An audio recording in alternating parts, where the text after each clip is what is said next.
Aujourd'hui, on va voir comment créer un RAG. Plus concrètement, on va créer une base de données, on va mettre des fichiers à l'intérieur et ces fichiers seront ensuite convertis en vecteurs et un modèle comme ChatGPT ou Claude aura ensuite accès à cette base de données vecteurs et pourra faire des recherches ultra rapides dans vos documents. La vidéo sera constituée en 5 parties. La première étant la création de compte, la seconde étant la création de la donnée, la troisième la conversion de la donnée en vecteur, puis la connexion de la base de données vecteur à un LLM et enfin l'assemblage final. Si vous rencontrez un problème lors de la vidéo, n'hésitez pas à m'envoyer un message sur LinkedIn ou un email. On est parti.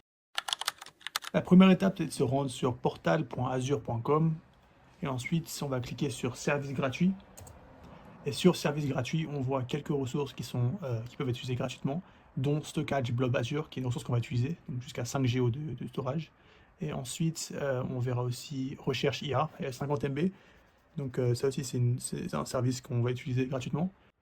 Donc lors de la création du Azure AI Search, il va falloir bien faire attention à changer le niveau tarifaire. Donc il faut le changer de standard à gratuit. Donc avant même de pouvoir utiliser ou créer des ressources, il faut créer son compte ainsi que recevoir un abonnement. Donc vous aurez en théorie 200 € à utiliser gratuitement. Et ensuite Microsoft vous enverra un email une fois que ces 200 € seront utilisés pour vous demander si vous aimeriez changer l'abonnement à Pay As You Go. Donc le premier truc à faire avant même de retourner sur Azure AI Search, il faut créer un storage account. Donc ça ressemble à ce petit logo ici. Ici, ressources groupe, on va en créer un nouveau. Donc là, en l'occurrence, par exemple, YouTube vidéo. Ensuite, le nom du conteneur, du coup, ça va être pour votre PDF. Donc PDF compte conteneur. Ok, France centrale. Donc ici, on va prendre Azure Blob Storage. Standard, ok, on peut même faire local. Donc là, Advanced, il faut sélectionner ça. Et a priori, le reste, ça devrait être tout bon. Et donc, on peut voir ici, le conteneur a été créé. Donc, moi, c'est PDF Content. J'ai oublié la dernière partie. Si on va dessus, si vous êtes dans Data Storage, conteneur. Une fois que vous êtes dans PDF Conteneur, dans Data Storage, conteneur, vous avez un petit bouton ici, Upload, cliquez sur Upload. On peut choisir des fichiers, donc nous parlons de prendre un PDF. Ok, du coup on va faire ça. Je crois que c'est une présentation qui présente un peu ce que mon entreprise fait. Donc on va faire ça, comme ça, on fait un petit chatbox qui circule sur Wheezy. Le nom du conteneur, il faut en appeler un. On va l'appeler Wheezy du coup. Privé. Il faut mettre conteneur, il faut bien mettre le 3e niveau. Ok. Cool. Il a bien été créé. Ok, et ensuite il suffit d'aller dans le Search Service, encore une fois. Et vous êtes dans Overview, et il faut appuyer sur Import and Vectorize Data. On va cliquer là-dessus, et vous sélectionnez Azure Blob Storage. Là vous avez le choix, soit RAG. Donc RAG c'est pour le texte, c'est pour les PDF. Multimodal RAG, ça permet en fait de traiter du texte et des images. Donc là en l'occurrence, moi j'ai que du texte PDF, donc on va faire RAG.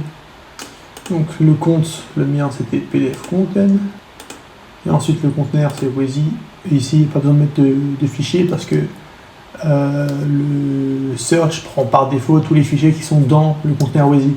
Et on verra plus tard, mais en fait ça nous permet d'ajouter plus de fichiers sans avoir à refaire toute cette procédure. Donc on va passer à l'étape suivante. A priori, celle-là c'est pour le format, donc texte, TXT, JSON. Là en l'occurrence, si vous mettez default, ça devrait normalement comprendre la structure de votre fichier sans problème. Ok. Donc maintenant il faut vectoriser la donnée. Alors pour cela on va utiliser un modèle de vectorisation. Donc je vais créer une nouvelle page. On est sur Azure encore une fois. Et donc ensuite il faut chercher Azure AI Foundry. Clique dessus, on peut créer une ressource du coup. Cliquons là. Donc bon, on va créer un nouveau groupe du coup, quoique. On va sélectionner celui qu'on a créé tout à l'heure. YouTube vidéo. Ensuite on va l'appeler vectorisation du coup. Ok. Région, on va mettre France. Petite pause, mesdames et messieurs, je me suis trompé, il faut mettre East US et pas France. Autrement, ça posera problème dans les futures étapes. Merci. Okay, une fois que c'est fait, vous n'avez plus qu'à aller du coup sur la ressource, Go to Resource, ensuite cliquez sur Go to Azure AI Foundry Portal. Donc, on va cliquer là-dessus. Ok, une fois que vous êtes sur l'interface, juste ici, hein, vous pouvez descendre tout en bas, modèle plus endpoints. Vous pouvez déployer un modèle, déployer modèle, déployer base modèle. Et là, ici, on va chercher ADA. Donc ADA est juste là. On va le sélectionner. Et après, on va pouvoir le déployer. Donc on va le déployer comme ça. Le modèle a été déployé. On peut donc retourner sur Azure AI Search. Ok, donc on était là. Donc, tout ce qui reste à faire, c'est juste ici sélectionner la ressource que vous avez créée. Donc là, en l'occurrence, si vous ne voyez pas votre ressource quand vous êtes sur Azure OpenAI, vous changer de kind, donc AI Foundry. En théorie, vous devrez le voir. Moi, en l'occurrence, c'était First Project. C'était ça. Ok, ensuite, voilà, comme vous pouvez voir, on le voit bien. Texte Embedding ADA 002. C'est le modèle qui va en fait convertir votre texte en vecteur, donc en nombre flottant. Donc là, on peut faire repeat, pas de souci. Ok. Voilà, donc là, il y a deux options. Vectorize images, enrich your data with AI skills. Donc, moi, je ne vais pas les utiliser parce que j'en avais pas besoin. Mais après, oui, là, c'est pour vectoriser les images, donc le contenu de l'image. Et ici, c'est pour extraire le texte d'une image et ensuite le vectoriser. C'est un peu ça l'idée. Donc là, en fait, c'est de programmer une vectorisation périodique. Donc l'idée, c'est de pouvoir ajouter des documents à votre storage account que vous avez créé tout à l'heure. Vous pouvez ajouter plus de documents et en fait, le système va convertir les documents ajoutés tous les 30 minutes, tous les 5 minutes, tous les heures, dépendant de ce que vous choisissez. Donc c'est vraiment pas mal parce que ça permet en fait de convertir vos documents en vecteurs sans avoir à refaire la manip à chaque fois. Donc moi en général, bon, voilà, faites ce que vous voulez, moi daily ça va me suffire. Ok, une fois que c'est fait, voilà, il n'y aura plus qu'à changer le nom, donc vous pouvez le laisser comme ça si vous avez envie. Moi je vais appeler RAG YouTube pour pas me perdre. Ok, donc la ressource a été créée, donc on peut commencer à la chercher.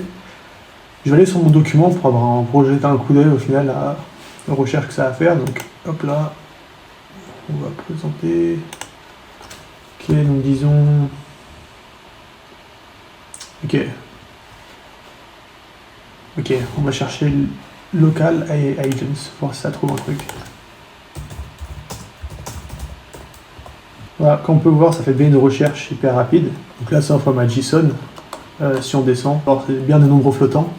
Donc là, c'est la valeur des vecteurs. Et du coup, là, ici, on voit en fait ce qui correspond le plus au final à mon input, donc le local AI agents. Donc là, ça va en gros ramener tous les textes dans le PDF, dans le document, où il y a écrit local AI agents. Donc ça, c'était pour créer un RAG. Donc vous avez créé le RAG. Maintenant, un RAG ne sert pas à grand chose s'il n'est pas connecté à un LLM. Donc c'est ce qu'on va faire maintenant. Donc on va aller sur Azure AI Foundry, encore une fois. Donc, vous pouvez aller sur la même ressource si vous le souhaitez, celle que vous avez créée pour le modèle de vectorisation. Vous pouvez commencer par aller dans Playground, donc dans le Playground des chats d'abord. Ensuite, vous pouvez créer un déploiement. Donc, comme on a fait auparavant, mais là vous pouvez déployer un modèle, que vous souhaitez. Ok, donc une fois que vous êtes sur le Azure AI Foundry, il suffit d'aller sur Kubeflow, puis appuyer sur Create. Une fois que vous avez appuyé sur Create, vous verrez Multi-Round Q&A on your data. Donc clonez ça. Là ici, vous pouvez l'appeler comme vous voulez. Moi je le laisse comme il a déjà été appelé. Vous appuyez sur cloner. Si ça marche pas, c'est normal. Il suffit d'attendre un peu que la ressource se crée et que la création se fasse propager dans le reste du système. Une fois que ça a été créé, une fois que la ressource a été créée, il suffit d'appuyer sur Start Computing Session. C'est très important, sinon rien ne va marcher. Donc appuyez là-dessus. Il faut attendre un peu. Et donc c'est quasiment bon. Maintenant il suffit d'aller dans NS Lookup, donc juste là, et vous allez dans ce truc là. Tac, value. Ici on va sélectionner Azure AI Search. Ensuite ici on va sélectionner le PR Search. Ici on va sélectionner l'index que vous avez créé tout à l'heure, où il y a vos documents. Donc moi en l'occurrence c'était RAG YouTube. Et ici normalement il y a le blob plus précis. Ok, donc ici ça va être chunk.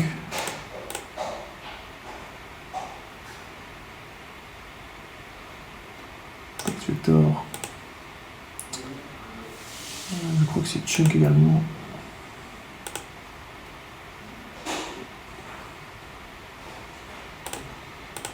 Ok.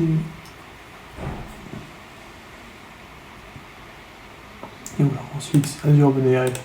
Là, vous aurez créé vos modèles d'embedding.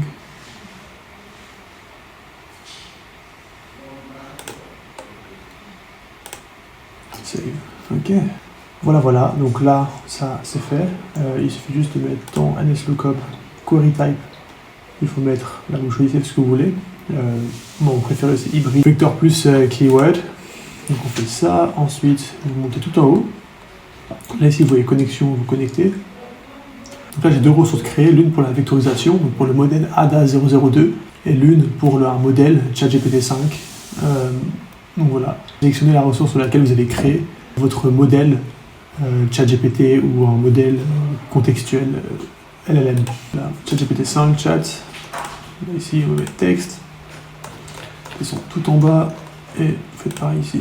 Donc là, Tom, déploiement. 5 minutes chat, texte. Ok, donc là, a priori, on est bon. On peut chat maintenant. Donc là, si je lui demande what is a vehicle agent, tac. Ok, là ça chat. Donc là, on peut voir ici que tous les trucs qui tournent. Donc si on voit une erreur, c'est une erreur dans l'une des étapes, eh bien, on pourra voir d'où elle vient et sur laquelle. Il y a des grandes... On va dire que s'il y a une erreur, les chances sont que l'erreur sera ici, lookup.